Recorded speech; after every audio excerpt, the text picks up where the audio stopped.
യേശുവിൽ ഏറെ സ്നേഹമുള്ളവരെ, പുതിയൊരു ദിവസം നൽകി കർത്താവ് നമ്മെ അനുഗ്രഹിച്ചിരിക്കുകയാണ്. നല്ല ഈശോയ്ക്ക് നമുക്ക് നന്ദി പറയാം. ഇന്നേ ദിനം നാം ധ്യാനിക്കുന്നത്, ചിന്തിക്കുന്നത് കർത്താവിൻ്റെ ദിവസം പരിശുദ്ധമായിട്ട് ആചരിക്കണം എന്നതിനെക്കുറിച്ചാണ്.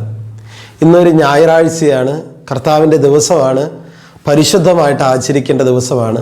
പ്രിയപ്പെട്ടവരെ, ഓരോ ഞായറാഴ്ചയും കർത്താവിൻ്റെ ദിവസം നമ്മൾ എപ്രകാരമാണ് ചെലവഴിക്കുന്നതെന്ന് നമുക്ക് ഓരോരുത്തർക്കും ആത്മപരിശോധന ചെയ്യാം.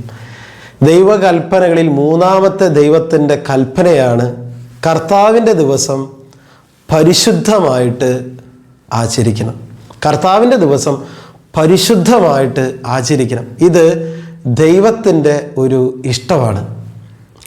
ഏശയ്യാ പ്രവാചകൻ്റെ പുസ്തകം 58 അധ്യായം 13, 14 തിരുവചനങ്ങളിൽ സാബത്തിൻ്റെ പ്രാധാന്യത്തെക്കുറിച്ച് കർത്താവ് അരുളി ചെയ്യുന്നുണ്ട്.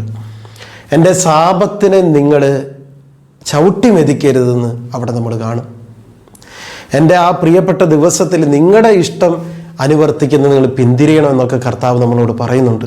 ആ ദിവസത്തെ ബഹുമാന്യമായിട്ടും പരിശുദ്ധമായിട്ടും കണക്കാക്കണം. വ്യർത്ഥഭാഷണത്തിൽ ഏർപ്പെടരുത്, സ്വന്തം താല്പര്യങ്ങളുടെ പുറകെ പോകരുതെന്നൊക്കെ കർത്താവിൻ്റെ വചനത്തിൽ പറയും. 14 തിരുവചനത്തിലാണ് ദൈവം ഒരു പ്രോമിസ് നൽകുകയാണ്, ഒരു വാഗ്ദാനം നൽകുകയാണ്. അങ്ങനെ സാബത്ത് കൃത്യമായിട്ട് പാലിച്ചു കഴിഞ്ഞാൽ ഉന്നത സ്ഥാനങ്ങളിലൂടെ നിന്നെ ഞാൻ സവാരി ചെയ്യിപ്പിക്കും. പ്രിയപ്പെട്ടവരെ, സാബത്ത് ദിവസം, കർത്താവിൻ്റെ ദിവസം പരിശുദ്ധമായിട്ട് ഇന്നു മുതൽ നമുക്ക് ആചരിക്കാനായിട്ട് ശക്തമായ തീരുമാനങ്ങൾ എടുക്കാം.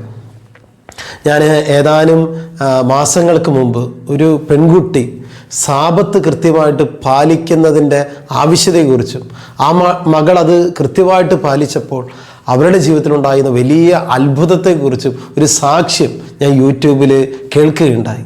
പ്രിയപ്പെട്ടവരെ, സാബത്ത് കൃത്യമായിട്ട് ദൈവജനം പാലിക്കുമ്പോൾ അവരുടെ ജീവിതത്തിൽ ഒരിക്കലും പ്രതീക്ഷിക്കാൻ പറ്റാത്ത വലിയ വലിയ അത്ഭുതങ്ങളാണ് ദൈവം പ്രവർത്തിച്ചു കൊണ്ടിരിക്കുന്നത്. അതുകൊണ്ട് പ്രിയപ്പെട്ടവരെ, ഇനിയുള്ള എല്ലാ ഞായറാഴ്ചകളിലും പരിശുദ്ധ കുർബാനയിൽ കൃത്യമായിട്ട് പങ്കെടുക്കുക, മുടങ്ങാതെ പങ്കെടുക്കുക.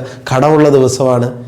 അതുപോലെ തന്നെ കൂടുതൽ സമയം ദൈവത്തിൻ്റെ വചനം വായിക്കുക, കൂടുതൽ ജപമാലകൾ ചൊല്ലുക, കരുണക്കൊന്ത ചൊല്ലുക, ആത്മീയ ഗ്രന്ഥങ്ങൾ വായിക്കുക, ദിവ്യകാരുണ്യ സന്നിധിയിൽ ഒത്തിരി സമയം ചെലവഴിക്കുക. അങ്ങനെ കർത്താവിൽ നമുക്ക് ആനന്ദം കണ്ടെത്താനായിട്ട് പിന്നീട് നമുക്ക് സാധിക്കും. നമുക്ക് ഇന്ന് ഈ കർത്താവിൻ്റെ ദിവസം ഇന്ന് കുറച്ചുകൂടി പ്രാർത്ഥനയിൽ നമുക്ക് ചെലവഴിക്കാം. ഒപ്പം തീരുമാനമെടുക്കാം, കർത്താവിൻ്റെ ദിവസം പരിശുദ്ധമായിട്ട് ഇനി എൻ്റെ ജീവിതത്തിലും കുടുംബത്തിലും കൃത്യമായിട്ട് പാലിക്കും. അതിലൂടെ ഒത്തിരി ദൈവം നമ്മെ ഉയർത്തും, വളർത്തും, ദൈവം നമ്മെ അനുഗ്രഹിക്കും. കൃപയ്ക്ക് വേണ്ടി പ്രാർത്ഥിക്കാം. നല്ല ഈശോയെ, ഈ സന്ദേശം കേട്ടുകൊണ്ടിരിക്കുന്ന ഓരോ മക്കളെയും ആശീർവദിച്ച് അനുഗ്രഹിക്കണമേ എന്ന് പ്രാർത്ഥിക്കുന്നു. കർത്താവിൻ്റെ ദിവസം പരിശുദ്ധമായിട്ട് ആചരിക്കണം. ഈ കർത്താവിൻ്റെ കൽപ്പന പാലിച്ചുകൊണ്ട് ഞങ്ങളുടെ ജീവിതത്തിൽ അഭിവൃദ്ധിപ്പെടുവാൻ, അനുഗ്രഹിക്കപ്പെടുവാൻ കർത്താവെ ഞങ്ങളെ സഹായിക്കണമേ.